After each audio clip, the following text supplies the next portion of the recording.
Hi, this is episode 6 of Rory's Table Tennis Topics. As always, I've got some new guests. So we've got Darius Knight, Luke Greenfield, and Jacob Evans. So I'll get them all to give a quick introduction to themselves and their involvement with table tennis. So Darius, would you like to go first? My name's Darius. I'm 30 years old. I once played a lot of table tennis. Over the last 6 years, I've kind of not really played so much, just kind of more turned up and played. I still enjoy it, still love it. I currently do a lot of coaching, have a small coaching business, have my own range of equipment that I've been pushing for the last 4 or 5 years. What's it called? DK Sports or something?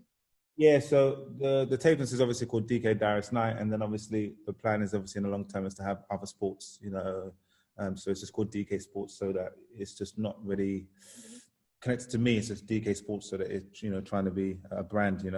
What do you sell at the moment? What kind of equipment do you sell at the moment? So I sell the best balls, that I can say proudly. I sell the best 1-star and training balls. I can corroborate that because I've bought some of them. They're good. Yeah, they're good. I've got some little retractor nets, some more hobby stuff. I've got some kind of like more professional nets. I've got some more hobby bats as well. Not necessarily professional bats because it's quite difficult for someone like me to say that I'm as good as Butterfly or T-Ball or any of those brands, if I'm being honest.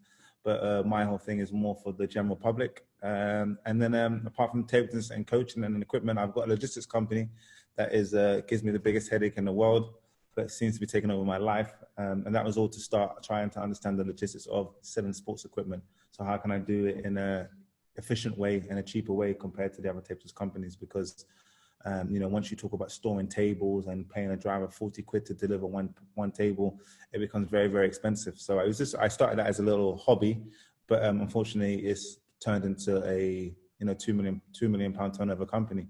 Unfortunately, did you say unfortunately? Yeah, unfortunately. No, so it's not fun at all sometimes. So I'll be having grey hair soon. So that's about it.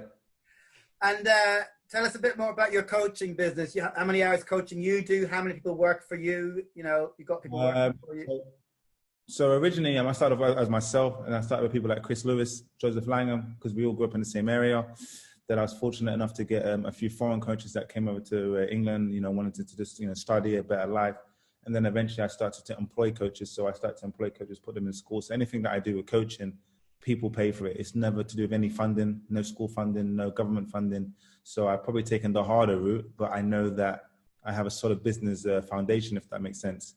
And so I had about at one time 3 or 4 employees, but sometimes what I found is the bigger that I try to go, the more risk I had. But then, sometimes then I had to create everybody, a timetable in business. So it was quite tough and challenging. So every time I went to 5 coaches full time, one coach would just let me down, or it would just fall down. Then I had to keep going backwards and then forwards.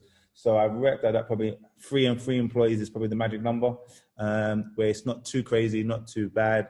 But I mean, yeah, I love it. It's still like my big love of my life, table tennis coaching. Yourself, how many actual table tennis hours of coaching do you do? Obviously not in lockdown, but normally. So every morning I would go to a school, 7 o'clock in the morning I go to a school. Every lunchtime, if I'm free, I always go and coach, in the school. The schools are the things I enjoy the most. So even though one of my coaches are there, I would do it. Sometimes I might have to do a school on my own. So I basically plan my life around the school. So probably in a day I might do 3 or 4 hours. I've got a few private clients that I see, religiously every day. And Saturday, Sundays, there's one guy that I've coached only has, one day off a year, been with him 5 years. So, I mean, it's tough. But I mean, I think the good thing is that once you get a good client, that pays that appreciates you, you become part of their life and vice versa. With kids, there's always a beginning, middle and end. But when you get an adult, generally, if too many things don't change about his financial circumstances or his family life, he generally stays with you. So I've always been lucky with the adults to keep hold of them. Some of these clients are now my good friends where I'm on holiday with them. So, the relationship slightly changes. And then we talk about other businesses that they want to help me with or, whatever it is. So it is a beautiful thing, I think, coaching anyway. And just quick introduction as to how you got involved with table tennis originally and some of your achievements as a player, maybe just before we move on. So I started playing table tennis originally because I wanted to beat my friends in a couple of weeks. And if anyone knows table tennis, it's not that easy to beat someone in a couple of weeks. So I kept getting my ass kicked by my friends. And then those couple of weeks turned to like a year and a half. but I've done that every single day from the age of 10, maybe 9 actually, every single day. So my improvement was pretty rapid. I burst into the English scene at probably the age of 11, 12. And then I think I finished in a tournament called Eurokids, maybe like 5th or 6th. I was one behind Paul Drinkle in a tournament. And then obviously when you're like 5 and 6 in Europe, Brad Evans was number 2 in that tournament. You just, you're stupid not to continue and just continue working. So, I mean, so it just started off as in my local youth club where it was 50 pence to play for an hour and a half, 2 hours. It was 5 minutes, 10-minute walk from my grand. It was a nice little enjoyable walk. All the boys in the estates where I live all played it, white, black boys, everyone just played. It was the thing to do. Parents were sending there because it was so cheap to go there. And it was anything that you could do with the older boys without getting hurt and hit and, bad weather. So we loved it. Everybody had their own superpowers in my brain.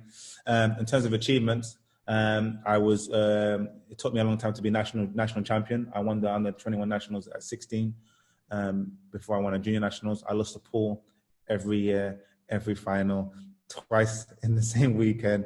I'd beat him obviously in the year kind of thing, but like just at that final time, I'd play on a Saturday and lose 3-0. I'd play on a Sunday and lose 3-2 and have match point. You know what I mean? It's just, so you can see my mind was a bit up and down. Or he might just say that he lost focus as well, but this is every year, so you can't really say that every year I lost focus. So, I mean, that was like my big rival. I became European champion with him under 15, and then under 18 I became European champion with him. But then obviously not just with him, I also won medals on my own. I got bronze in the singles. I think I was ranked top 10 in the world at one time as a junior. Any double national titles did you win? National double titles? Yeah. I don't even know. I couldn't tell you. I never counted. I couldn't tell you. Did you? You won a couple, did you? I think I went with Paul. Maybe I won 3 or 4 national double titles as a senior, as a junior. I don't know. We must have won about 10, maybe 10, maybe 8 or 10. But I think just as you become more of a professional player, you don't really think about so much. Well, I don't, but maybe because I was really satisfied with just winning it one time against the beast, against an absolute machine. It's a bit like Murray. He's not going to win Wimbledon, 5 times, but him winning it once with Federer and Djokovic and Nadal, for him, it's good enough. And that's what it was probably like for me. Unfortunately, I probably didn't stay long enough to play more senior nationals and also wasn't good enough sometimes as well. I always lost in the semi-final. Quick question before we move on, actually. I just thought of it. Am I right in saying that you don't have an actual table tennis coaching qualification, or do you have level 1 or something? Oh, no, not going to get into that. That's a top secret. That is. No, I don't. I don't have one. Never been to a coaching course. So no, I haven't. I don't have one. You not think that it would be just something to have, something useful? I don't know. Maybe you might pick up some things. I don't know. Maybe it look better. No. Because you know why? What was really funny is that my ex-girlfriend Jordan Layford, one of her friends was level 2. He was England level 2 coach, I believe, and she can't play table tennis. So what would how'd you do about insurance? Because obviously the coach license gives you insurance. I've got company insurance and all that public liability that I pay privately. So I'm all good for that, but maybe I'm not. Who knows? But I know that I pay a lot of money per year for my coaching, my company insurance. So I mean, coach license is not that expensive. It's only something like £30 a year, or even less. I'm not sure. Yeah, but mine's a bit different because I'm working with kids privately and in different halls, and mine's about £1,000 a year, I think. Yeah, but so you save a lot of money if you just went and got your coaching qualification, probably. Yeah, but I think it's different. I don't know, but I think I don't really know, but it is. I'm fine. I mean, I think the problem is that I didn't always have the time, to commit to 3 weekends, or it's down in Bournemouth or going somewhere. But I will do it one day. But I mean, I'm from the era where my coach Gideon Atchison, he coached some of the best players in, and he never had a coaching license at one point. Yeah, fair enough. So I think he's got one now, obviously, but. That's just from my. I just like, what do I need a coaching license? I've learned from the best coaches in the world. Alan Cooks to Jai's to Richard Prowser. Do I need to? When I've seen someone, I've got level 3, but I did it because it's you maybe pick up a few things. It looks a bit better. It's a bit useful. I mean, you do learn some stuff and. Maybe, but obviously, my coaching is not to make kids in my schools. It's not to make the kids the best in the world. They're literally very privileged kids where they play for 2 years and they're more interested about me and my story and what I've done and where I've come from. So my coaching is a little bit different to something like what you would do. I've coached some good players, and the coaching that you tend to do in schools is more to entertain entertain people. Therefore, if Jacob is coming to see me on a Friday night, I'm here to beast him and teach him the harsh realities of table tennis. Yeah, So therefore, you coach Jacob sometimes, don't you? yeah, a few times. But I mean, I wouldn't say I'm his personal coach. But what I mean is that he's had coaching for me. He knows, a bit like what I'm like, just because of just the playing with Paul Drinkles, Danny Reeds, Gavin Evans, Liam Pitchford, Andrew Bagleys, I've lived that life. I'm not going to say that I'm the world's best coach. No, absolutely not. But I think I do know what it's like to go through it, because when I was playing, it's not too different to when Jacob was playing, or is playing, sorry. Okay, let's move on to Luke then. Luke is from the island of Jersey, so it's obviously a bit different becoming a table tennis player from kind of a remote area. So Luke, just tell us a bit about your background in table tennis. So basically, I began playing table tennis when the centre that Jersey play at, there's an athletics track next to it. And my sister decided she wanted to do athletic, and I was brought down to the same place. And obviously, me being the size that I am, I didn't want to do any running, so I said I'll go in the hall instead. And I'd already played when I was younger. I played county tennis, so obviously I had hand-eye coordination, and obviously it's slightly different in table tennis. So I went in and basically just from there just started playing and really enjoying it. Obviously, playing for Jersey has given me some amazing opportunities that I just wouldn't have had, a player of a decent level, but not a national player level, to play in some amazing competitions, the Youth Island Games, the Home Nations. I've played in Sardinia, Corsica, places like that, which I don't think someone of my ability would do playing in England. No, so there are advantages of being in an island table tennis community, because obviously, you can go to, I know Josh Ban didn't go to Commonwealth Games and stuff like that. So you get opportunities, island games, and you play against Guernsey and all that every year, don't you? So there are quite a few advantages. I suppose if you've got a small community of table tennis players, you get more kind of attention if you're one of the better ones, don't you? And there are some opportunities you wouldn't get. How about drawbacks, disadvantages of kind of living in an island in terms of table tennis? So obviously the main one is the travel. So anywhere you want to go, you've got, especially if it's on the mainland Europe or whatever, you've got to do at least 2 flights or a boat. But the lack of tax makes up for that, does it? You don't need to pay so much tax. Yeah, luckily I don't work yet, so I'm a student. But eventually that'll hopefully make up for it. Yeah. Obviously that's the main problem, and trying to get try and work your days around. Like now I'm at university in Loughborough. It was so much easier for me to just get in my car and drive to a tournament, for example, in Hatfield. It's 2 hours down the road, and just sort of flexible. Whereas in Jersey, it was sort of, you have to make sure you get your flight right. When I was younger, you sometimes had to get the days off school just to be able to get to a tournament for the right time. So you've lived in England for 3 years in university, is it? Yes, and I'm in, obviously, as I said, Loughborough, and I'm now playing for Leicestershire County. Okay. Looking to push into the first team, very strong first team, but I'm looking to get into there. I played very well this season. I play in the local, the county league, which is a really strong league. And in my last season, I was in the team that came second, and I won the averages. That's good. And this season, I'm probably about 4th or 5th in the averages, and our team are currently top of the league. But it's really good competition. Were you ranked in the English ratings list, or? In the ratings, I think I'm like around 240-ish or something like that. Rankings as well? Do you appear in the rankings as well? Or? I'm not on the rankings, no. But again, looking at it, I'd probably be about the 150 mark. But about the same as myself. I think I'm the same as you. I appear in the ratings list, but not the ranking list because I'm Irish. Do you still play for the Jersey team when you're living in England, or not?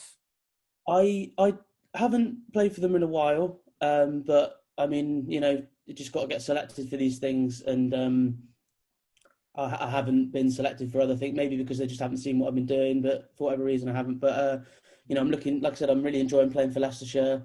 It's a really good group of people, and a really, like I said, even though I'm not in the first team, it gives you something that Jersey doesn't have, whereby some of these tournaments, not all of them, but some of them, there's certain players that have gotten into the teams just to maybe make up the numbers who haven't played in a year or stuff, because there's just not enough players.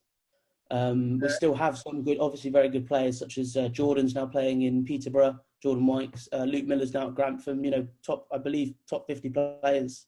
in their own right. But it's hard when a lot of players go off to England and they maybe stop playing. I know you and I have had some battles over the years. I've a few times grasped the victory from the jaws of defeat, but I remember you beat me deuce in the fifth in a Band 4 final. And then I think the most recent time I managed to scrape a win with quite a few lucky shots from what I remember. I think you were always someone that, because of your awkward style, I had to really work mentally to eventually overcome that. I'd been 2-0 up against you, 2-1 up, match points. I think one of the ones in Jersey, I was 9-3 up and I lost 11-9 in the fifth. Just obviously a mental block. And then I think, obviously you mentioned that Nottingham match. I think it was just before I played in the Jersey Grand Prix against you and I don't know why, but for that one game I managed to just win 3-0 quite easily. And I think had that not have happened, when it then got to I think you had a few match points in that game in Nottingham, and if I had not maybe already won, I think it would have been very easy for me to sort of lose it mentally and just lose it quite easily. And that was a tough, I've seen some Band 4s, and that was a very tough Band 4. I beat David Goffin in the semi-final, obviously a very good player. One of the longest matches I've ever played. I think it was like 11-9 in the fifth, and every game was high juice. I think. They'd started so they had the Band 4 after that. They'd finished my Band 3 group by the time we started our match in the final of the Band 4. So it was the same with me. After that Band 4 final, I had to go to Band 3, and I had 3 5-set matches, which I won all of them, and I think I won the next round in Band 3, so I was pretty shattered at the end of that. Anyway, move on to Jacob. So Jacob, tell us a bit about your startings in table tennis and what you're doing now. Yeah, so I'm 17 now, and I started 8 years ago.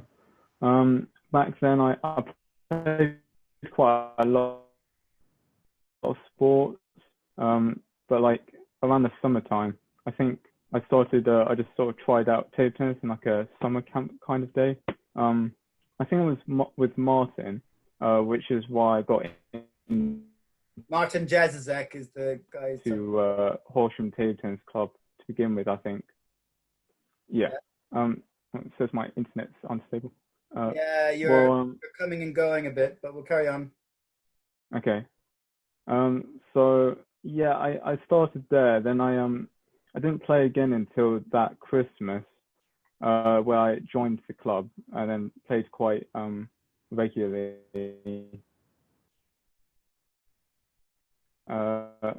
But at that time, I still played quite a few sports as well. I played like cricket, I think, and then over time, I sort of quit each one of the sports to then focus more on table tennis. I found that I tennis more, so I sort of just carried on with that. And I know you've won a couple of school national team championships. Yeah, so luckily I was around the same age as like a lot of the people who played in your club, Rory, like Will and Charlie and people like that. So that made our school team quite strong for like a few years where we were all in like the same team. It would happen about once every 2 years or so. And then in those years we would have quite a good chance at winning. There were other teams who were really good as well, but we've won it, I think, twice. Yeah, I have personally. You won it twice, didn't you? But the team, they won it before you. Yeah, exactly. Yeah. 11s, but yeah. Yeah. So yeah, and that was really good. I think after I won one, I played in the international singles school teams. Wow, yeah, I forgot about that. Yeah, so that was a really good opportunity. Got that from the team's national schools, and then there we played, I think, in Guernsey. I played on the second England team with Bertie Kelly. We played against Ireland, Scotland, Jersey, Wales, and Guernsey, which was good. And let me just say something. So Jacob is from Horsham Table Tennis Club mainly, and my club is Horsham Spinners, although he did attend my sessions for about a year, didn't you, on a Friday? And you still do some one-to-ones from time to time with Harry Yip, don't you, with me? And you've been to Darius, as we mentioned earlier. But so, and then you went to Grantham College, didn't you, this year, or this time last year, or whatever? Yeah, this year, yeah. So, Yeah, how's that been? Yeah, this year. Yeah, that's been good. I wanted something a bit more like professional. I wanted to like try and get as good as I possibly could. So I thought Grantham was the best choice for that. The coaches there were really good. Unfortunately, Gavin left, but the other players and the coaches are really good still. So lots of opportunities. And then they take you to tournaments well, and one-to-ones, which is. So Vidal Graham is now the head coach, isn't he? Vidal is doing it instead of Gavin Evans. Yeah. He's good. I quite like his coaching style. I think it's quite he sort of lets you like push yourself quite easily. He doesn't like sort of control the tempo. He lets you let you work hard like by yourself sort of thing. If that makes sense. So would you recommend Grantham for other yeah, aspiring table tennis players? I suppose you would. Yeah, well, it kind of depends because if they've already got like a really good club where they're already being challenged and stuff, then there might not be as much of a need. But I think for a lot of the players in England, they could do with something like Grantham, just to make them give themselves the best chance. So yeah, I would definitely recommend it for most people. Yeah, I suppose if you've got high quality practice partners and coaching and one-to-one and everything locally, and you don't fancy moving away, then fine. But if you don't, if you're not lucky enough to be part of a strong club with coaching and players, then yeah, Grantham's a very good option, I think. So anyway, let's move on to the 3 topics that we have for today. So the first one is one that came up on my Facebook group. I put a note about, the fact that indoor table tennis coaching is back on the 25th of July in about a week's time or whatever it is. And so I also put down that our club, we play in a school, and the school has said we're not able to access the school for bookings until mid-October, which is obviously a real shame. It's crazy. It's a bit mental. But it's not, all schools seem to be saying that. I mean, any school that's given me an answer, they've said no, half term after October half term. At the moment, they've got each year group has to be kept separate from all the other year groups, like in a bubble. And that's a problem.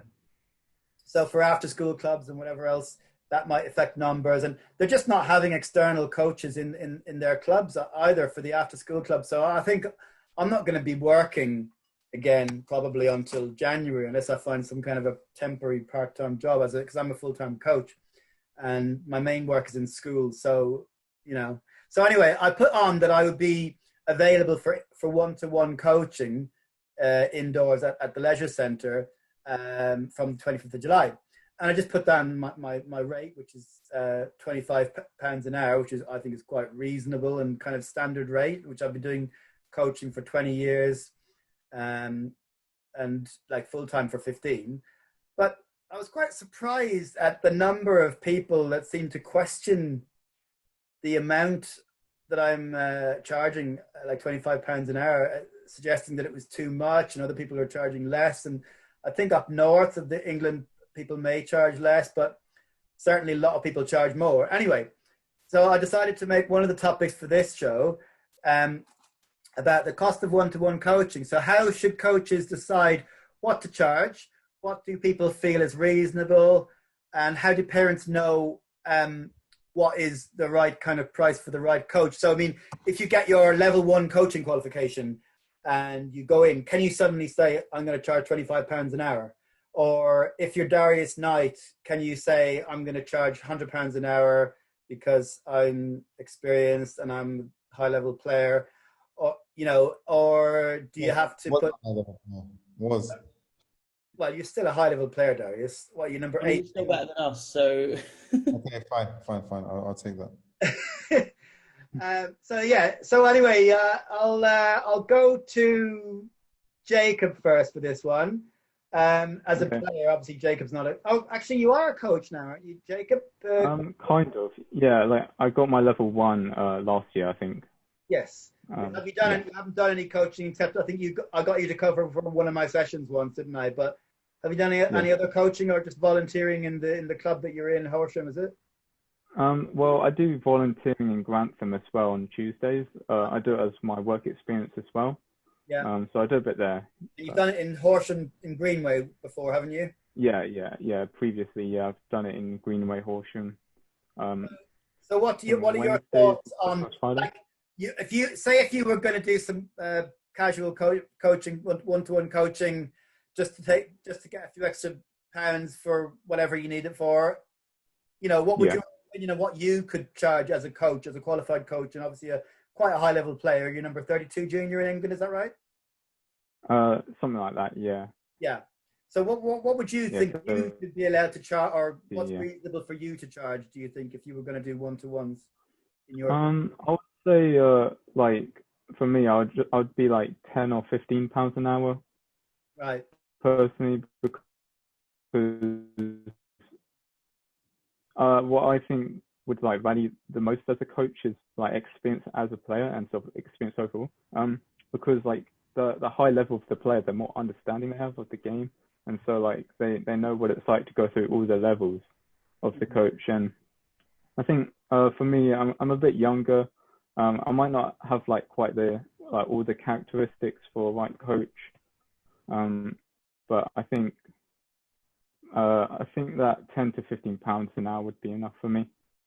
I think if you were, say, look at yourself as if you were your parent, or just as yourself as a player, and you're going to get some coaching for yourself, what do you think is reasonable for? I suppose it depends on the level of the coach and how long they've been coaching for. Say somebody who's been doing table tennis coaching as their job for 10 years. What do you think is a reasonable amount for that person to charge, Jacob? Well,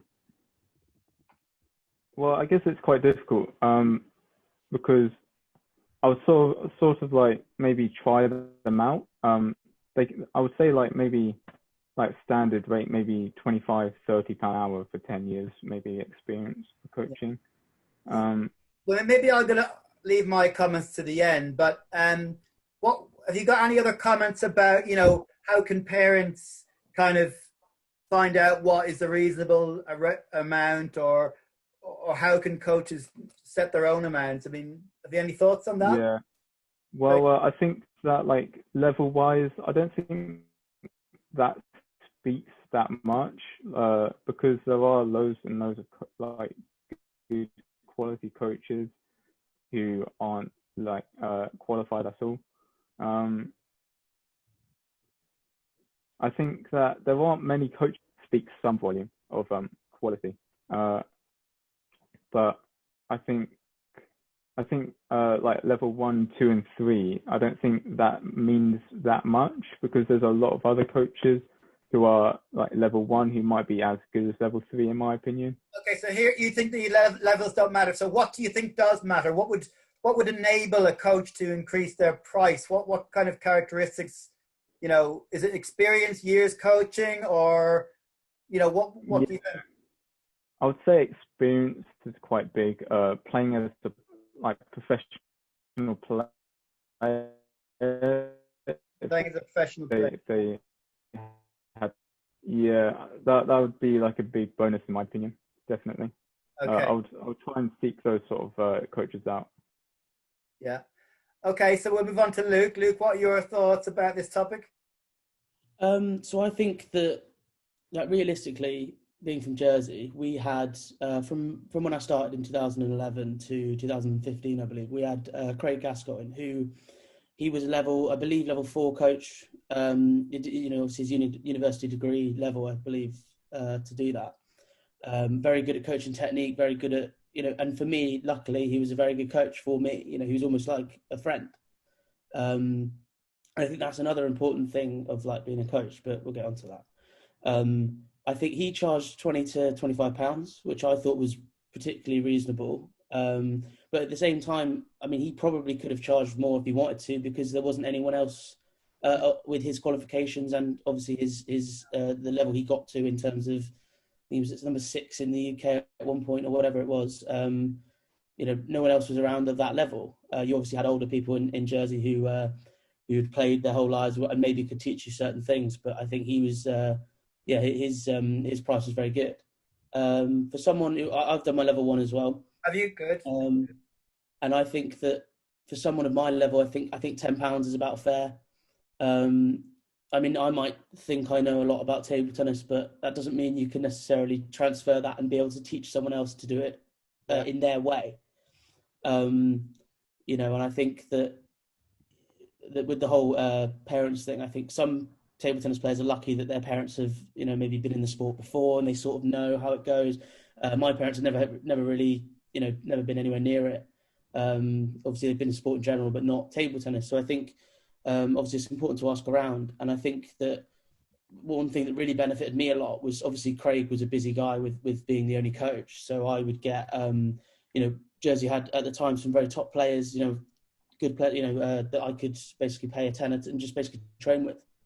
Even when they were, varsity, we had, I used to train with Max Tupper, Hugo Tupper, players like that. Paying them, were you, to train with them? When I was a lot worse than they when they were, I would pay them £10 or £15, but it was quite a lot, really, considering they were probably only a couple of years older than you or something, were they? Max is, I believe, well, he's quite a bit older. I think he's like 8 years older. I think he's 25 or 26 now.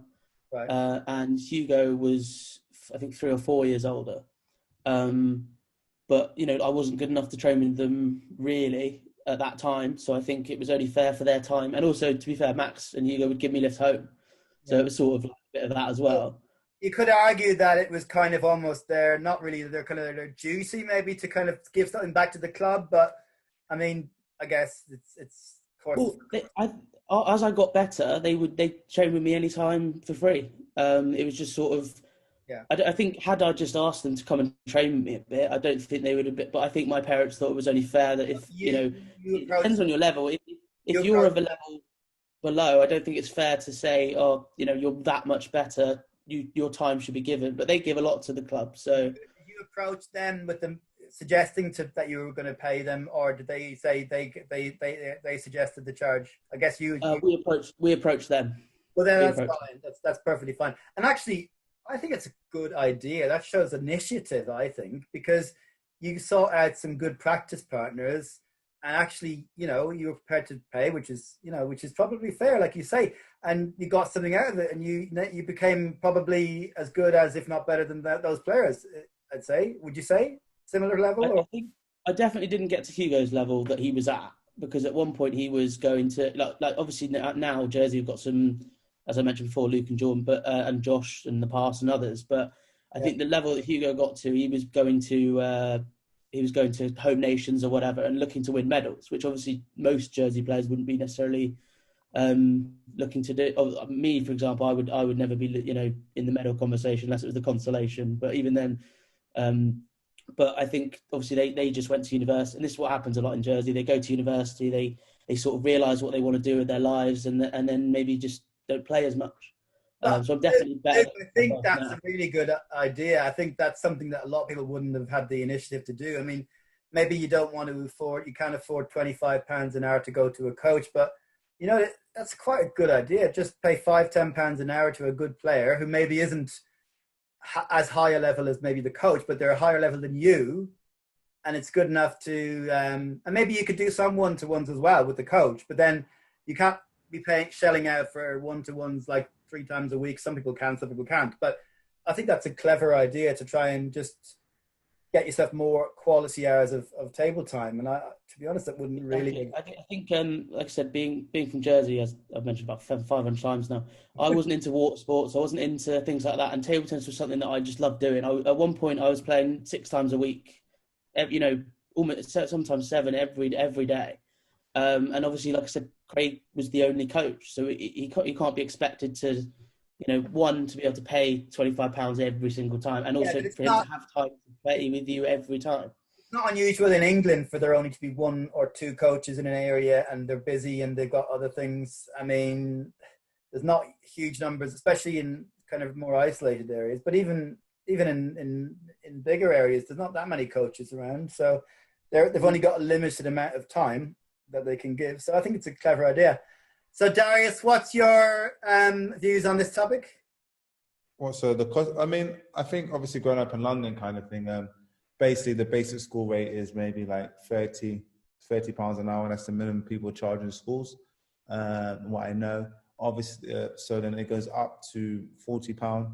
Then if you're lucky, sometimes you're able to charge per child and you can get more. You can charge whatever you want. It's just that this is for like one-to-one coaching, but what you're talking about having two players to one coach or something? Or... Oh, so I'm a bit wrong then. So basically, so obviously if it's one-to-one coaching, I don't know what anyone else is doing to me, so I don't really pay attention to what people are doing. But I personally haven't gone cheaper than £40 an hour. But it depends on the time. You know, if I'm going to go see somebody at 7 o'clock in the morning, you should in theory charge more. But in my time, that's like, well, no one is working 7 o'clock in the morning, so I'll take that 40 quid because I'm not going to get 40 quid in the morning for a one-to-one with anybody. You know, so I mean, I just try to use my days wisely. Now, I mean, have I coached someone for free or have I done it for less than that? Absolutely, I've done it for less because sometimes my trick is that I just do the first lesson for free because I want to know about that client, where they live, how they live in. I don't want to say £40 and then they're living in a £5 million mansion. I want to go, listen, mate, it's £80 an hour minimum. You know, you change it for different people. I believe, well, that's what I do. So I'm able to make jumps and have a bit of, you know, some kind of ups in my life, maybe. But, you know, and it all started off originally once when I met one of my first big clients. And I just said to him, you know, I was coaching his son in the school. I said to him, look, you know, what do you think a man of my level of my time is worth? I'm coming to your house in your basement, you know, at your time. And I think we agreed on £100 an hour. He just said to me, okay, I'll give you £100 an hour. Because a tennis coach was maybe like 60, 70 quid an hour. But he goes, but look at your titles and your results. You know, I should pay you 500 quid an hour. So I was a bit lucky there because I was able to throw the question back onto him. And so then that's how I was able to start charging more money because I thought, okay, if he values me at that, if I meet a few other guys at this level, then maybe, you know, they'll pay it. But some people won't know this between like me, £100 an hour, and someone that's getting £40 an hour. For them, you know, you can either be a practice partner for somebody or someone that kind of interacts with them and has a bit of banter and joking, you have a drink and you're talking about your career and your life. So I think it all depends on what that client wants, you know, because, you know, I think playing with somebody for an hour, just playing with them, blocking for them, is a bit different to giving them your full, do this, you know, touch it like this, you know, because then that lesson is an hour and a half, then it's a bit longer. And I think it's just the level, it just depends on what that person wants, you know.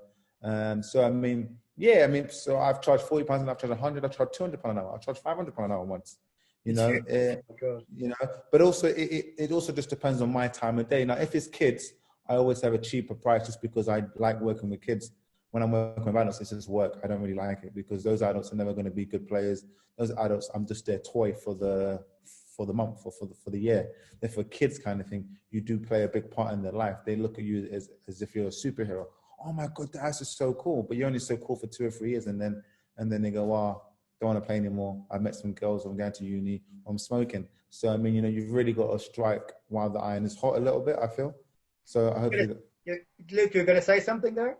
Yeah, I was just wondering, with Darius, do you ever feel you have to be very careful with so whatever people are willing to pay you and whatever, and whether you're willing to give certain sessions for free or whatever? Do you ever feel you have to be very conscious of how much time you're putting in to these, and make sure you're giving everyone, regardless of what they're paying you, the correct amount of time? Do you ever find sometimes it's hard to make sure you're not leaning towards someone that's maybe paying 80 quid an hour rather than 20?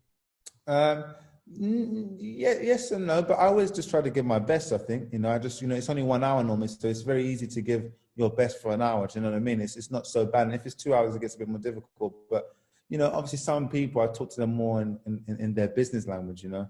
I was like, look, mate, you're 9-0 in the fifth kind of thing.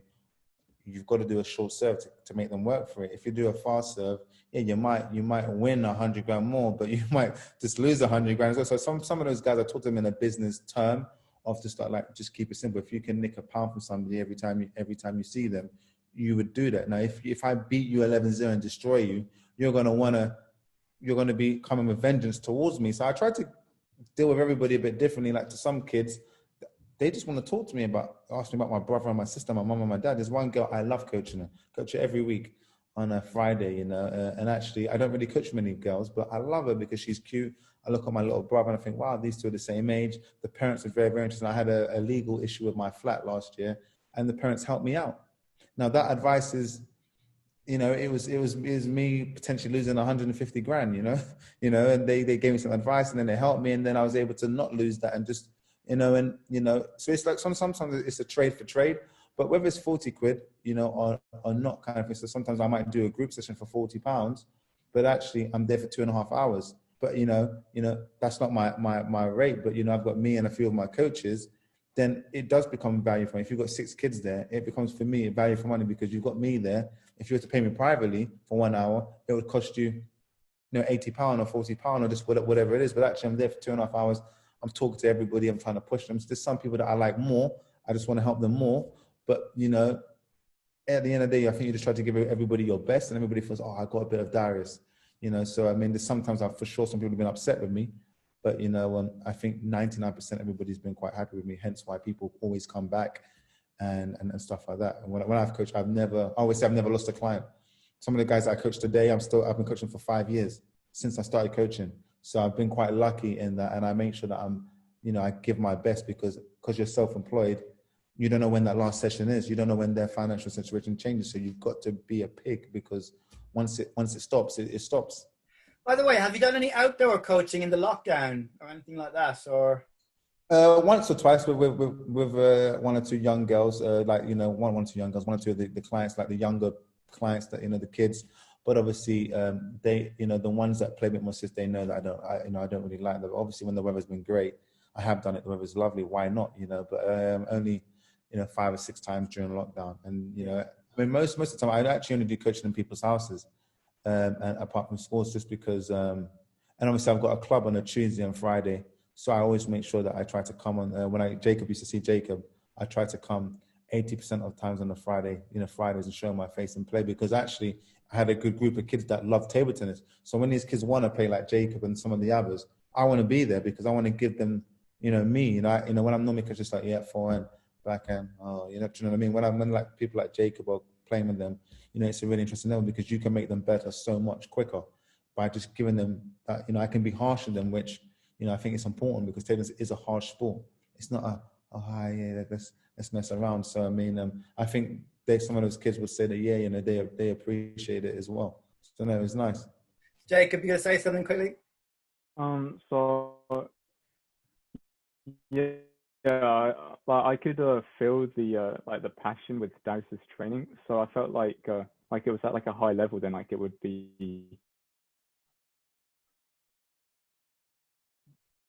You cut out there, Jacob. So, yeah, I was saying. I was just saying that Darius, I could feel like his passion with his training. So I thought that like the value of the coaching was at like a higher price than like usual. So I was sort of willing to like push my parents to make them like pay a bit more than like maybe like other coaches. Yeah, but you've also got the travel costs on top of that and the time getting to London as well. That. Yeah, that's true. Yeah, I mean, it's always tricky. But obviously, when I'm going to a client kind of thing, you can't really go, well, I've traveled 2 hours here. It's going to cost you, 50 quid more. You kind of just have to put that in the price, whether it's the hall. Most for me, when I'm coaching as well in my club, I've got the hall costs. And paying for a hall in London is never cheap. It's not cheap. So you could base your price a little bit around how far you got to travel and how long it takes you to get there as well, couldn't you? Because obviously you're going to charge a bit more if you've got to travel for an hour to get to somewhere, aren't you? Yeah, a little bit. I never really look. I used to travel abroad, Rory, to play a table tennis match in Germany, and pay there to get £200, 500 quid. So I mean, when you sign that contract in Germany, you can't really go, well, I'm coming from Timbuktu, so it's got to be £100 more. So my mentality is like, 40 quid an hour. I'll work up my way to get there. That's I used to travel with to Stevenage to get to Ethan Walsh. It used to cost me 20 quid on a train. But I can't say to them all, it's gonna cost you this or that. I'll put the price in. So you just try to just work out a fair way. But when Jacob was coming, he was coming for 2.5 hours. So I was like, you know what, I've got to make sure that it's worth his time. And I think it was most of the time worth his time. And just obviously when he goes back, he's thinking, damn, I'm overloaded because I'm only seeing him once in a week. So I think that I've got to overload him. So when he goes to sees you or anywhere else, those things start to make sense a little bit. If I just go, oh, today we're going to do serves, you don't need to see me to do serves. I can show you a little bit, but you show that generally at the end because you know you're a little bit tired, and it's more serves. It's more of a self-independent skill. But you know when you're coming to play with me, you're coming to put 20 foreigns on the table. You know, and all this, you know, you try to be harsh so that when you are harsh a little bit, when you're at that level like Jacobs and some other kids are, they appreciate it when they're winning at 9-0 or when they're getting a maximum win. You know, when it's at the lower level, you know, it doesn't matter between if it's me or Jacob, you know, it's all generally the same. People just, the difference is the prices that people are just paying for the name. You know, and I think that. So I'm going to give my thoughts on this because we're kind of carrying on a bit too much. But so basically, it's not an easy one. There's no set figure as to what people can charge.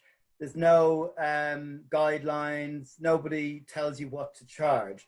So it really does come down to your experience and as your qualities as a coach and what people are prepared to pay you, and obviously where you're situated will have an effect. So personally, when I started out as a coach, I mean, I qualified 19 years ago. I didn't charge anything. I was a volunteer coach for a few years. Then I just started to charge maybe £5 an hour, went up to £10 an hour, £15 an hour, £20 an hour. And last year I put up my prices to £25 an hour for adults.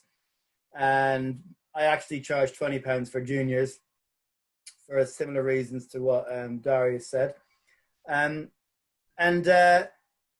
I think it does. So there's a few things it depends on. So experience, how long you've been doing it for. I would say your level of coach has some form of a reflection on what you can charge. It's not the be all and end all, definitely not, because some lower level coaches are better than some people with higher qualifications. What else? I do think that the standard that you reached as a player has an effect. So if you're like local league Division 3, you're not going to get that many people coming to you for coaching. I think you've got to have reached a certain level. Now, I don't think you have to be at the level of Darius to be a good coach. I do think you need to be kind of decent top division local league level to be able to, I mean, what you've got to be able to do is demonstrate all the strokes to a reasonable level. You don't have to be able to perform them at a high level in a match, but you've got to be able to impart that knowledge onto the player. You've got to be able to demonstrate all the strokes. So I was quite methodical when I was teaching myself to play table tennis. I never had a coach really until very small at university. So I got a book from John Hilton. I think it was called Knowing the Game Table Tennis. Anyway, it was a flick book. And I went through all the strokes. I taught myself every stroke one by one, you know. And I think that helped me as a coach because I can demonstrate all the shots. I can play all the shots. And, you know, especially in a kind of a closed environment where it's a regular drill, you need to be able to demonstrate those strokes. If you're like a coach, and I've seen some level 3 coaches and they do a forehand and it's like this and the elbow's up and they're going across the body, and you just can't, you can't coach players if you can't play the strokes yourself, at least in a closed situation. And in a match, maybe it's different because, you know, footwork, maybe you're older and you can't get there and, you know, there's other issues. But as long as you're able to demonstrate the strokes. And that's one thing. Another thing is ability to feed multi-ball, very important, especially if you're playing with high standard players, and also with beginners who can't keep a rally going.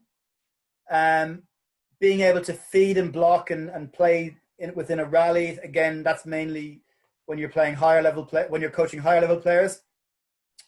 Being able to, you know, be able to play rallies and points and even games, because most people who go for one-to-one coaching want to play a game at the end of the session.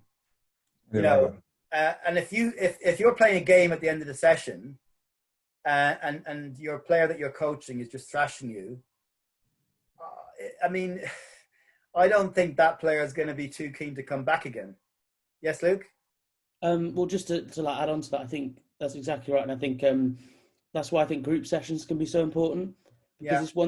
it's one thing paying for 25 quid an hour to play against someone who's obviously a good level of player and plays a certain way, but it's also helpful to play against players that play differently. For example, if I was to get trained by Darius, for example, if he coached me, he has a very normal a normal technique. Someone who plays the shots He's a in that left-hander way. though, so that's a bit Whereas useful as well. whereas if I was playing against someone else who maybe has pimples or something, you have to get used to that Yeah.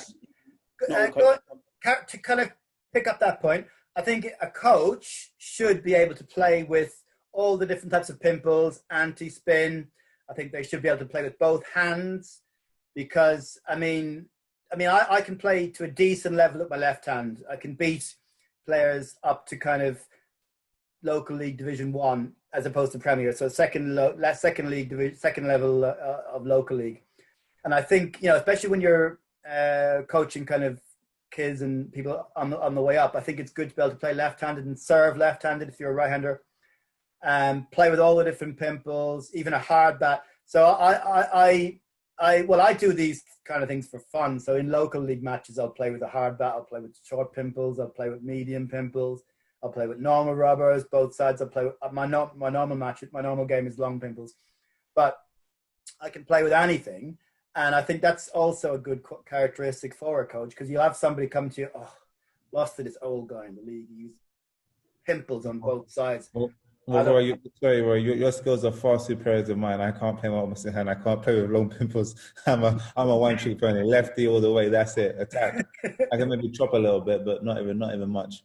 I'm not saying it's essential. I'm not saying that these are essential qualities for every coach because, especially if someone's only going to say Darius once a week or something and they got another coach. But if you're kind of that main coach of somebody, like you're a club coach, I do think it's very useful to be able to do all these different things. And I think at the end of the day, it comes down to what people in your area are willing to pay, what they think you're worth.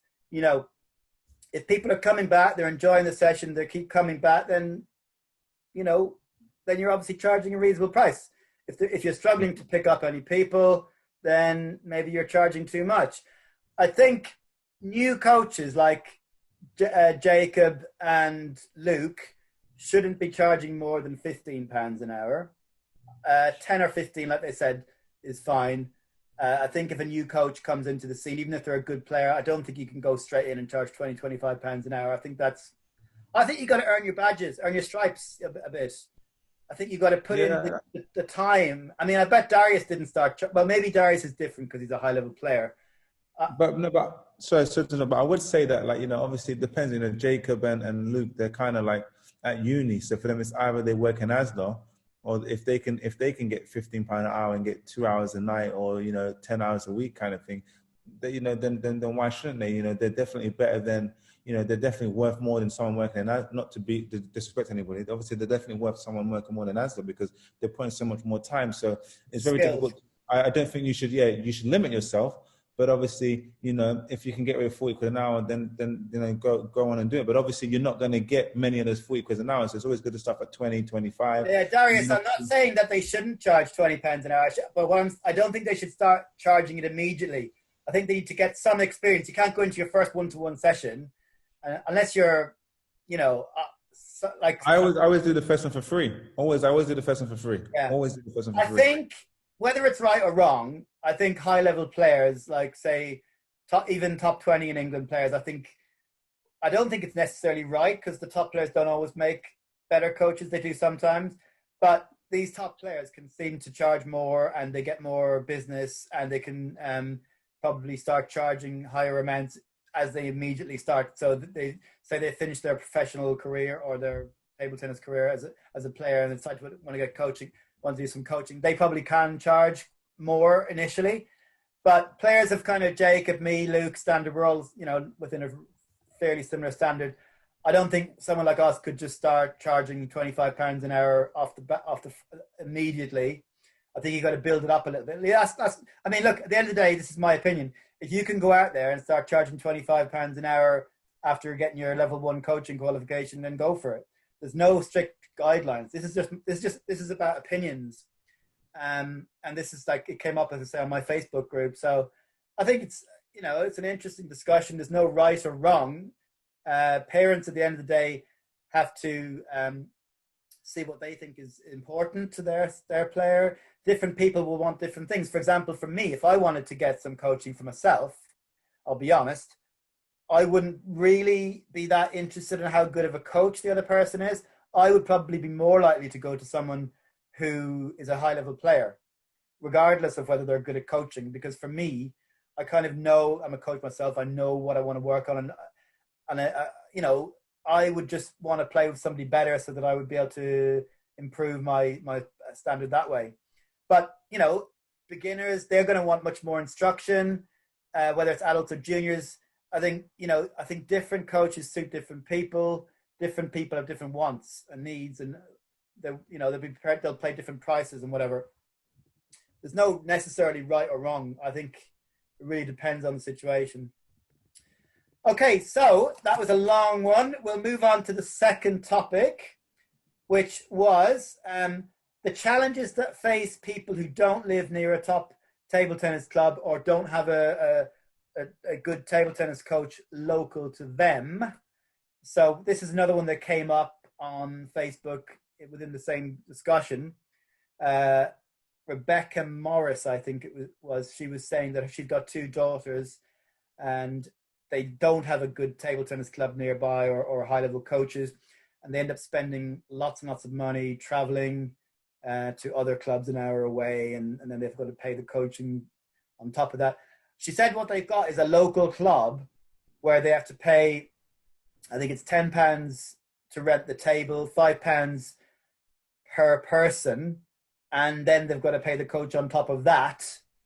So you're looking, so if the coach is paying Sergeant 20, they're looking at £40 an hour before, for 1 hour of coaching, which, it was something like that. So anyway, this time I'll start with Luke. So, and you're kind of in a little bit in that situation, although I don't know where you were. I don't know if Craig's not coaching in Jersey anymore. Is that right? So I think with the first topic, I think Jacob and Darius should probably be better at talking about it, because Jersey, as I've mentioned, we're incredibly lucky where we have a purpose-built centre. They bought European Championship flooring and lighting and things like, and it's 24 hours. We're, incredibly lucky club. But is there a coach there now that Craig's gone? Is there any? There is someone, I believe, not to Craig's level, but it seems like a nice lad. I haven't actually met him yet. But on and off since Craig left, there've been a few people come in to do more. Who is that? You don't know who that is then? I don't want to get his name wrong. I've not met him yet. I've heard about him. Apparently he's a very nice guy. But just I don't know what his level is. I don't think it's maybe as good as us. But I mean, at the end of the day, Jersey's a bit more about trying to get people in at the moment. There's maybe people into playing and get youth players in and just build the numbers. Yeah, your challenges are more for traveling for tournaments, really, and maybe higher level training camps, stuff like that, because you've got your clubs obviously on your doorstep. Everything's on your doorstep in Jersey, basically. But okay. But give your opinions on the thoughts anyway, on your thoughts on the topic anyway, regardless of whether it affects you or not. That was that bit, but I think the coach bit. When we had those, sort of like I said, Max and Hugo, I trained with a bit. They went away. People went to uni, and I think the main thing for us playing in Jersey was that we had to sort of just be resourceful and try and be creative. When we went if we did go to UK tournaments, if we did go to, I've been to a few training camps in Holland, and you just take what you can get, and whatever little bit of coaching, whether I'm just playing a Grand Prix or something, and someone can just maybe, even if it was, whether it was yourself or Darius, just playing players. Or Jake, whoever it was, and just they happened to mention something like, "Oh, this worked against you," or maybe you could improve this, or whatever it was. And for example, Vidal came over a few times, but you just have to be creative and just try your best to do what you can. Going back to what you said in the previous topic, actually. So Rebecca Morris, if you're listening, this is a good suggestion from Luke. If you don't want to be paying out for coaches and traveling and so on, just pick a high-level player within your club. Pay him £5-10 an hour, whatever he's prepared to accept. get some top quality sparring that way. I mean, that's a great suggestion from Luke, I must admit. Be resourceful, like do what I did. I mean, I never had coaching. I'm not saying that I got to like a high level, but I got to know I'm number 2 veteran in Ireland. I'm a good county player, about 150 in the men's level in England. And, what I did personally is I taught myself how to play from a book and videos. And nowadays, you got much more advantages than I had. We're talking about 28 years ago when I started playing. There was no YouTube. Now you got YouTube. You can go to all the instructional videos you like. You can watch high-level players. It's fantastic. But in my day, I had to go. I had a flick book. I got some VHS tapes, which were okay, weren't so good. They were all right. And I just learned from copying people. Anytime there was a good player or anybody that did something I thought was good or useful, or if I played against them and lost, I would just try and copy them, ask them questions. There's always somebody better than you, unless you're the best person in the island, of course. But there's usually someone better than you. Rory, don't worry. Yeah. But yeah, there's usually something better, or even if they're not better, they might be a weaker player, but they can do something better than you can. So they might be able to smash better than you or serve better than you. So get them, play with them. If you have to pay them, you've got to pay them. If you don't, brilliant.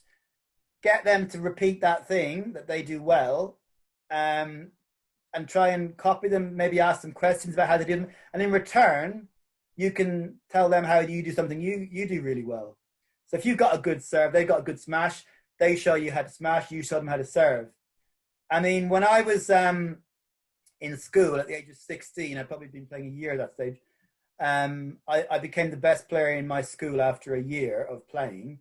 And it was a table tennis type school. There was 3 tables open all the time. I used to play 3 hours a day, every day, Monday to Friday.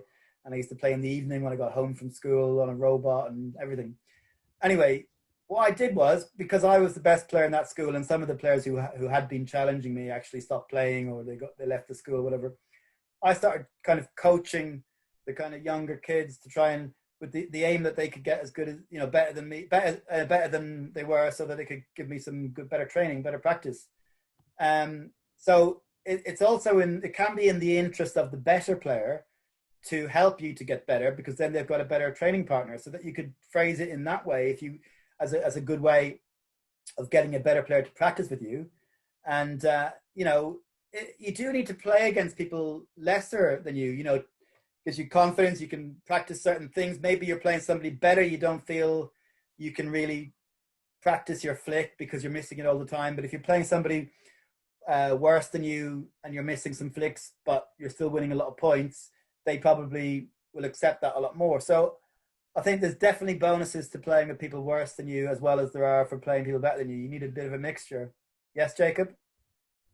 I was going to ask, do you think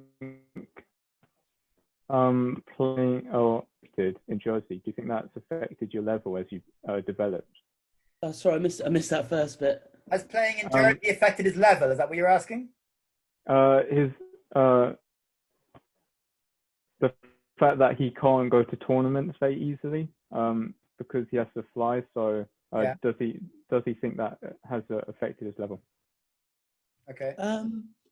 I think to start with, when I first started playing, there was a very big group of players that were very good, and quite a lot of us. When Craig was there, when he left, and quite a lot of people left to go to university, it got a lot harder to improve because there's less players. And I think that's why what Rory said is so important. You have to, as someone who, in the upper levels of Jersey table tennis, you need to try and bring people up to your level, and but just because someone's not as good a player as you doesn't mean they can't cause you trouble, especially in Jersey, where you play against the same players all the time. I would play against players like Tailor, Goslin and Chris Moorehead all the time. So they get used to playing your style, and even if they're not as good as you, exactly, they can actually give you massive problems. Yeah, exactly. Mm-hmm. So you play against them, and maybe you play against, like I play against Chris and maybe beat him a few times, whereas he'd go away and do way better than me in tournaments. But it's just really important to, when you have a smaller group of players, to try and bring everyone up and just play with who you can and get everyone to a better level. Yeah. Right. Darius, your thoughts on this? So what's the exact question one so that I don't get it wrong? So it was the challenges facing people when they're living in an area where there isn't a good table tennis club or a good coach, and how to overcome them. Yeah, I mean, I think it's always tough, but I think sometimes that makes that practice and it's worth even more. Wow, you know. As a kid, I used to travel an hour to practice on my own.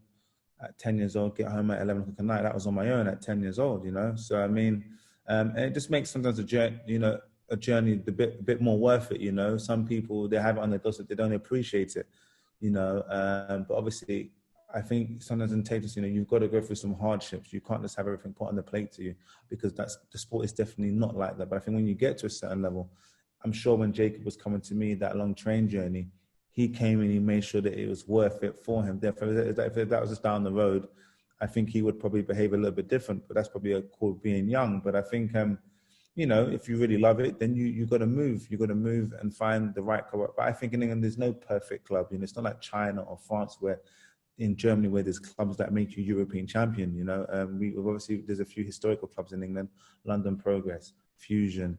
We've got Urban. We've got a club in Derby, I think, where Emma because it's from Long Eaton. That's got a good facility. We've got Sippenham. We've got the Derek Marples clan. We've got Ormsby. We had Darlington before. These all of these good clubs that had great systems because they always used to produce good players. So I think it's good. And sometimes, you know, you traveling.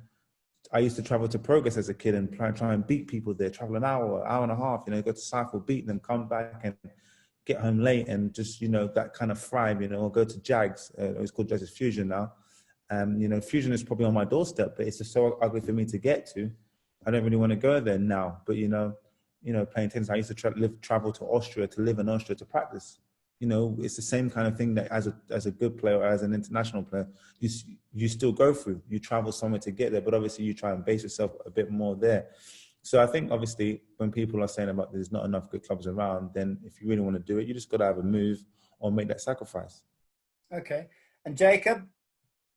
I would say like it's possible because there's a lot of leagues in the country. I would say it's possible to play, although it's hard for a lot of people to get coaching, and I think that's the difference between like making you quite a casual player and like quite a good player.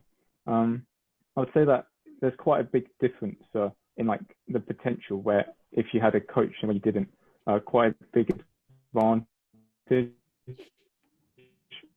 for those people. So I think because I listened to the journey of Paul Drinkle recently on like a Zoom call, and he said that the fact that he lived near to Ormsby was quite a big factor in his success. Although I do realize that a lot of that is sort of just him working hard and stuff as well. I think that's a lot of it, but I think there's an element of where you are and how close you are to clubs that can affect your level. Okay, so I mean, I've mentioned some things already, but my thoughts on this are, if you don't live in an area with a good club or a good coach, you can still become a good player, okay? So here's a few suggestions. Get your own table. Have a space in your house with your table. Get your own robot, okay? 1 second, Rory. I live in London, in a little council flat. How am I going to have a table to fit in and deal with this stuff? Well, if you live in London, there's going to be lots of clubs near your area. That's true. If you're the people who don't live near clubs or don't live near coaches are usually out in the sticks and they've got bigger houses or whatever. Or, you know, even if it's just a case of using your bedroom and you can fold the bed up or move it out or whatever temporarily. I don't know. I live in a 1-bedroom flat and I managed it during the lockdown. I was playing table tennis every day. Okay, the conditions were cramped, but I managed to coach my flatmate up to kind of local league standard within 3 months of playing half an hour a day. So I think it's possible for most people. Okay, it won't be possible for everybody, but these are my suggestions. Try and get a table, get a robot. If you're a parent with kids that are trying to get good, train yourself to become a good multi-ball feeder. It's not as difficult as it sounds. You don't have to be a good table tennis player to be able to feed multi-ball. Okay. Invite good players around your house or go down the club and play with these players. Like Luke said, give them £5, £10 or whatever if they're happy to do that. Get books, although nowadays it's not so much books, it's more YouTube and watching the instructional videos. The one I would recommend is Ping Skills. I would download any videos you can from Ping Skills and watch them. I'll plug in for my own YouTube channel as well. I've got about 20 instructional YouTube videos on my YouTube account. But, you know, you can even play against the wall. You can just do get yourself 100 balls, practice your serves. You can also practice multi-ball on your own. So you can do like a forehand you drop it and you do a forehand from the forehand side, drop it in the middle, do a forehand from the middle, drop it from the backhand, you do a backhand. You can do your own thing that way. Obviously, you can do your own fitness exercises to get yourself fitter. And then, yes, do go to these other clubs, the better coaches sometimes as well. Any training camps, if they're like a day or two training camp, then it's worth the journey. Rather than going for 1 hour, go there for a 5-hour training camp, go there for a 2-hour one-to-one. Play local league, competitions, any local competitions, or 1-stars or 2-stars in your area. Because again, if it's a tournament, you're going to be getting value for the distance that you've traveled. That's not an exhaustive list. There's many other ways, but it is possible to become a good player even if you don't live near a good club and a good coach. Use what you've got. Be resourceful. Think outside the box. It's not easy. It's not. There's no one answer. It's going to depend on your own situation. So that's my suggestions. So the last topic we have for today is how a coach should kind of tailor their coaching to different styles of player, different motivations, different ages, different abilities. So, Jacob, do you want to go first on this one? Yep. Okay. I think for a coach, I think they should know the goals. I think that might depend on their age, because a lot of younger people might not have such strong ambitions, perhaps, than older people. But if they want to be into your coaching style, so then you're sort of pushing them harder. So then that they might not be so much quit so easily. So if you're pushing someone too hard, they might quit. Is what you're saying? Yeah, you kind of cut out slightly, but I think I got what you said. Yeah, but if the goal is to become a professional player, then I think it's easier to push them harder without them quitting. If that makes sense. If they're what? Sorry, if they're what? I think that if their goal is to become like a professional player or a really good player. So it depends on the player's goal. They're probably going to be more motivated. Yeah. I think that was the main point I had. Okay, don't worry if you haven't got anything else. I can pass it on, or if you got anything else, just to speak. This point's not very good. Sorry, that was it. Was it? I'll pass it on. Okay. Yeah. Darius? Yeah. Well, I think the first of all is that you've got to build a bond. I remember Jason was speaking about a great coach is one that builds a bond with a player and evolves with that player. And I think looking back on my career when I was coach kind of thing, not many of my coaches done that. And I think when you're playing from a 10-year-old boy and you get to 21, 22, you're a completely different person 3 or 4 times in that time period. If you're winning, you're a different person. When you're losing, you're a different person. You know what I mean? It's complete. You go for a lot more emotions than a normal child, if I was to say. So I think, when I'm coaching, I try to give people what they want rather than what I want. I think sometimes there's some kids that they're not sure what they want, so you can steer them in that direction. But I think, like some clients that I coach, I don't get technical. I just backhand, forehand, good, lovely, and that's it. So I think when you're coaching somebody, you generally got to give them one. There's one client I play with every day. He's obsessed with playing. He just wants to play games with me, but he can never. He sells a normal serve. I'm like, listen, mate, this is not how you're never going to be like. You're going to get yourself in a bigger and bigger hole. But he wants to play games, and I've got to remember that he's paying me. So okay, we'll just play some games then. And then eventually, when I beat him 15 games, then he's just like, it's not working. I went, yeah, I tell you that every day it's not working. So but if I made him do multiple the whole time, does he technically need me? No, he doesn't. It's not value for money. But some kids, if I'm coaching Jacob, he needs me to give him multiple so that he can see how the best players in the world do it or how I done it. And there's some people that, they're just literally paying to just, be embarrassed, have your service, have this, have that. So I think coaching is a very, very personal and complex thing. And I think, you've got to coach, you've got to have your coaching style, but you've got to teach each player in a different way. Sometimes you've got to lie to them. If you lied to me and said my backhand was good, my backhand got a bit better because I was told that, your forehand's good, your backhand's terrible. But in those kind of crucial times, one coach said to me, Darius, actually, you know what? Your backhand isn't that bad. And eventually I just started to believe in it more and play a few more better backhands.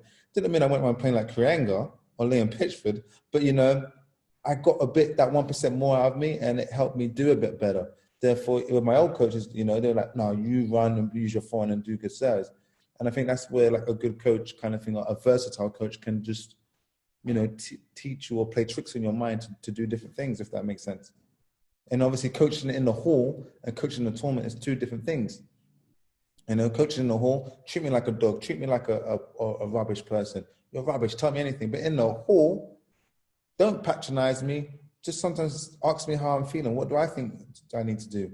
Or just tell me one or two things. Darius, every time you serve to the back end, it comes to your forehand and you win the point 80% of the time. Just give me stats. That's all I need. And I'll figure out how to win the point. And I think someone like Liam Pitchford, I think he just plays. He plays a bit of Texas, but he's so magical. He just plays. And there's some players that, really need a whole game plan, Bible, how to play, how to do this. If not, I'm going to do this and do that. And I think everybody is just different. And it's so kind of just amazing. It's really interesting, actually, when you look at it. And I've lost to Chris Duran and someone in Jersey for the last 7 years. I've tried every trick in the book. I don't know what is going on. And maybe sometimes it's just about having a different approach. But maybe it's because I'm approaching at the same time every time why I keep losing. It's just such a weird, crazy thing, coaching in the hall and coaching in a tournament. I keep losing to Duran as well. I can't figure it out. Yeah, well, me too. I lose for some random reason as well. Lou, do you want to give your thoughts on this? I think they've summarized it quite well. I think as a coach, you have to communicate with the people you're coaching and understand, where they're trying to get to and what motivates them. Like whether they want to be a casual player, they want to come down and play in a local league, or whether they have, obviously that takes time to form in your head, but whether they want to have aspirations to be as best as they can be, and obviously tailor yourself to that. And I think, as you said, like it can really be helpful in just not just in the training hall, but in tournaments. Like having a coach there, it's very easy to do things in practice, and do it and not feel any pressure. But it's very different when you're in a pressure environment to be able to keep your focus and focus on what you were trying to work on in training. And I think as someone who's, I'm entering a team into Senior British League next year, and I think it'll be good to have my friends around me, and that's what I've chosen I want to do, and it'll be fun. But if I think I want to get to a higher level and win every game, as best, obviously I want to win, but maximize that potential, then having a coach in my corner would be really helpful in making sure I don't, slap as much and iron out these deficiencies in my game, because I think in pressure situations you'll sort of move back to what you were doing before. And it's good to have a reassuring voice in the corner that's pushing, motivating you and showing that they care. And I think, as I'm sure you all, Rory, Darius, Jacob, that have seen, and other coaches have seen, like coaching is more about that, not just putting your back down at the end of that hour that you've been paid for and just forgetting that these people exist. It is about showing that you care, being around for advice, being around for for these sorts of things, and making people feel like they're wanted. They can ask you things, and they can come to you almost as a friend in some cases. Okay, so I'll give my thoughts. It's an interesting one. I mean, again, you've got to approach each player as for what they want, like some of the other people said. So, for example, I coach some older guys 1-to-1. They come along, and they want to have a chat. They want to talk about their game.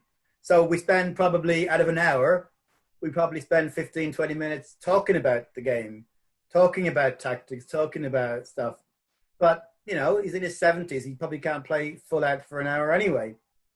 And that's what at the end of the day, I could force him to play for the hour. He wouldn't enjoy it, but he wouldn't come back. You've got to cater your kind of style to each player. I mean, for me, I think my attitude, my kind of demeanor changes around who I'm coaching.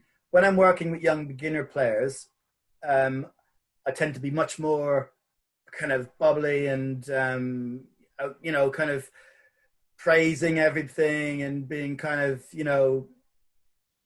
nice, maybe nicer is, I don't know if it's the right word, but then like when I'm with kind of older players and they're serious, like kind of like Jacob and Harry Yip, I'm much more, focused on trying to get them to be better players.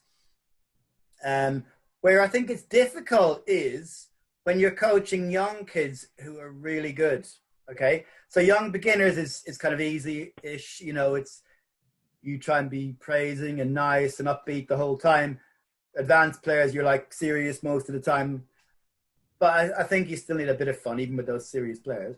But the difficult area is when you've got young players under 11s who are really very good, and maybe they're putting in a lot of hours a week, and they do want to be good players. And sometimes in those situations in the past, I have kind of forgotten about the fun element of the game. Because at the end of the day, they're like 8, 9, 10 years of age. Okay, they're good. They're playing a lot. They are taking the game seriously.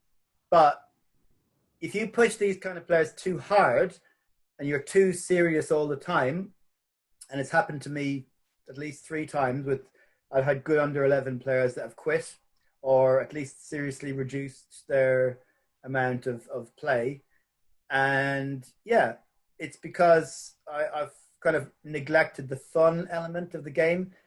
And in group sessions, I think at the end of the day, people want a bit of kind of a group activity, a bit of fun. I have kind of steered away from things like hot seat and run around with kind of more advanced players because I think, they're standing around half the time or most of the time. They're only getting one hit and then they're sitting down or they're standing around. So, but actually, that's what they like.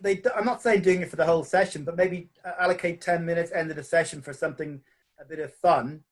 And also, if you're doing stuff like hot seat and especially hot seat, which is where you kind of have 2 teams and one they play a point, and if you lose, you sit down and everything. But there's a whole group there, and there's only 2 people playing one-on-one at any one time, which creates a kind of a pressure situation. It's different playing in front of a group than it is just when there's like 4 tables going. So there are advantages to these kind of fun games as well as them being fun. And I think it's difficult. And I think you've got to remember, just because you're coaching a high level player doesn't mean they don't want fun. And especially if they're young, under 11 kind of, you've got to try and make it fun. And just because you're coaching someone like Jacob doesn't mean you should not praise him. Because I mean, I certainly in the past have been guilty of maybe not praising enough, because I have high expectations. As you get better, my expectations rise, and you do something good, I think, oh, well, it's expected. So, he doesn't need praise for that. But really, at the end of the day, there still needs to be that element of praise. But I think it needs to be more specific. I think terms like, oh, well done, good stuff, I think that's not good enough. I think you got to say stuff like, great footwork, Jacob.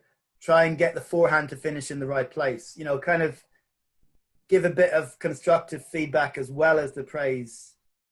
You just have to kind of know your players, and it's difficult. I mean, I've had players leave my club because I've been too critical of them, and yeah, it's a learning curve. You've got to be showing players that you actually appreciate what they are doing, even if they're, see, like you might be coaching somebody and they're great in coaching, and then they come to a tournament or a league match, and instead of doing their top spins they've been doing in practice, they end up just pushing and blocking and slapping. Not like Luke, but just joking. No, but you've got to then not let your emotions get to you. I mean, it's like when you do corner coaching, you know, it's very difficult. I find it really difficult when you're corner coaching somebody and they're doing everything exactly the opposite of what you're, you know, telling them to do in coaching. I find it difficult to kind of not show your emotions and get kind of frustrated. But at the end of the day, if you do, it's not going to work. And I've had that in the past. I've had people react negatively to my corner coaching because I've been overcritical. And you need to be positive. No matter how hard it is, you've got to try and pick the positives. And then you can add in, so you can say, tell you what, that was really good blocking there, or that was a really good smash, but maybe think about top spinning next time. I mean, is that in a tournament or in the hall?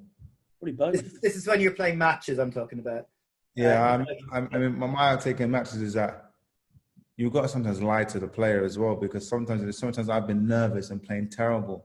You know, when you say, like, you know, Darius, you can do better, like, Darius, your backhand's really good, come on, you know, you start to believe that, and all it needs is that one little point of luck and turn and change, you know, to make you start playing better, or to make you, you know, obviously the more professional, the better you get, the more you're able to just start and play professional. But when you're in that middle level, sometimes, a lot of times I lost matches just because I didn't know how to approach it, or the coach just didn't make me feel good enough. Do you know what I mean? I remember playing with Alan Cook a lot. He used to say to me, come on, we're going to work like a dog now. Like, come on, let's work. You know, I'd be 2-0 down playing terrible.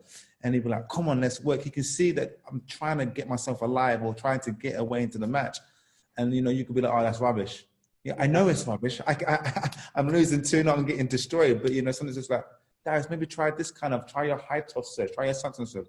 Forget your reverses, just try. Let's just think, you know what, let's just stick in some backhands. We know your backhand's rubbish, but maybe if you use your backhand, you know, you might get a different outtake in the game. And so many times as I got older, I learned that. And actually, I had some of my best wins by just playing my B game. But that B game, everybody knew that Darius was going to do a reverse serve, touch it short, and you make it difficult for him. But then when I started doing my side spin serves, it was just a little bit different. So I think it's in the hall, in the match corner, you've got to make that player feel as good as possible, even if you have to make them feel good about themselves. But for me, what I've done in the past is I've been annoyed or frustrated when people have been, you know, not going for their shots and just going into their shell and just playing safe. And I'm thinking, okay, maybe they'll win this match, maybe they won't, but it's not going to happen in the future. And I'd almost prefer them to lose playing the right way than to win just getting the ball back and pushing and blocking and stuff. Yeah.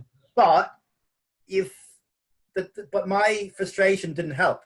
My frustration just made it even worse. So what you've got to do is, I don't know, get some kind of attitude, you know, change your attitude to try and turn it into a positive while still giving them the feedback that you want to give. So they're pushing really well. You say, that was a brilliant pushing rally. You moved the ball around the table. You had him on the back foot. Maybe next time when it comes along to your forehand, try and get your loop in. You know, whereas I probably would have gone back to them and saying, why are you pushing? You know, get in your forehand loop straight away.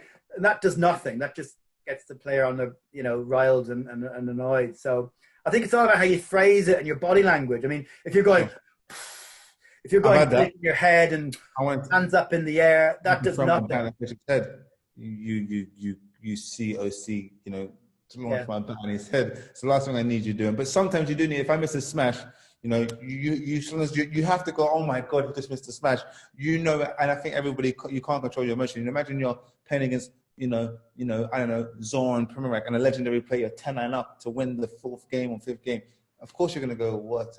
I guess it depends on the player. Some people react differently to criticism. some people will take it more than others, but you've got to know your players individually, I think, as well. Have probably a question for Darius and Rory. Have you ever had a player that you felt that wasn't you felt maybe someone else could benefit a little bit more than yourself, or do you just sort of just do your best to try and adapt to that player? Have you ever seen a player where you thought, oh, maybe this coach would be good for them compared to me? Pass the player on to another coach. Is that what you're trying to say? I mean, yeah. That's a good question. I mean, I think 99% of coaches don't like to do that because obviously their players are their players. But I think, as a coach, you've got to know when to let go, and bring them to someone that, what, this guy will be perfect for you. This guy will push you to the next level. And I think, that's happened with me a lot with all my coaches where they didn't want to let me go, to another coach. But I mean, yeah, I'll be honest, I haven't really done that. Partially because in my area there aren't any kind of higher level coaches or more experienced coaches than me. There was Craig Bryant at one point. I never actually passed any players on to him, although some of my players did go on to him without me kind of suggesting it. But maybe something to consider in the future if opportunities arise. But I think we've got to try and stop this thing of the ownership of a player, feeling that they're your player. This kind of came up in the last show with Harry Yip, and we were talking about collaboration between clubs. I think you've got to be prepared to let your player practice at other clubs, go to other coaches, get different experiences. And in fact, it might be a better way of keeping your player. If you stop them from going to other clubs and other coaches, they might leave your club. Whereas if you say to them, yeah, perfect, go to another club, you're playing more, you're going to get better, it's going to be a good reflection on our club if you've actually improved as a player. You've got to let them do it. It's difficult. I have found it difficult. I didn't initially like my players going to other clubs, but I think you've got to see it as it's the player, not yourself. I always wanted to be like, I'm the coach of this player. I've produced this player from scratch. He's my player. I coached the player to top 20 in England standard or whatever. But it doesn't work like that. You don't take ownership of a player, I don't think. Okay, these financial reasons, whatever. I think at the end of the day, you've got to be prepared to let players go to other coaches. Okay, so it's been a great show. We're going to leave it there. It's been a long show. Thank you very much for your time, everybody. To Darius, to Luke, to Jacob. We're back next week with another show. Thanks a lot, everybody. Rory, thanks for inviting me. Yeah. Bye. Have a nice evening, everyone.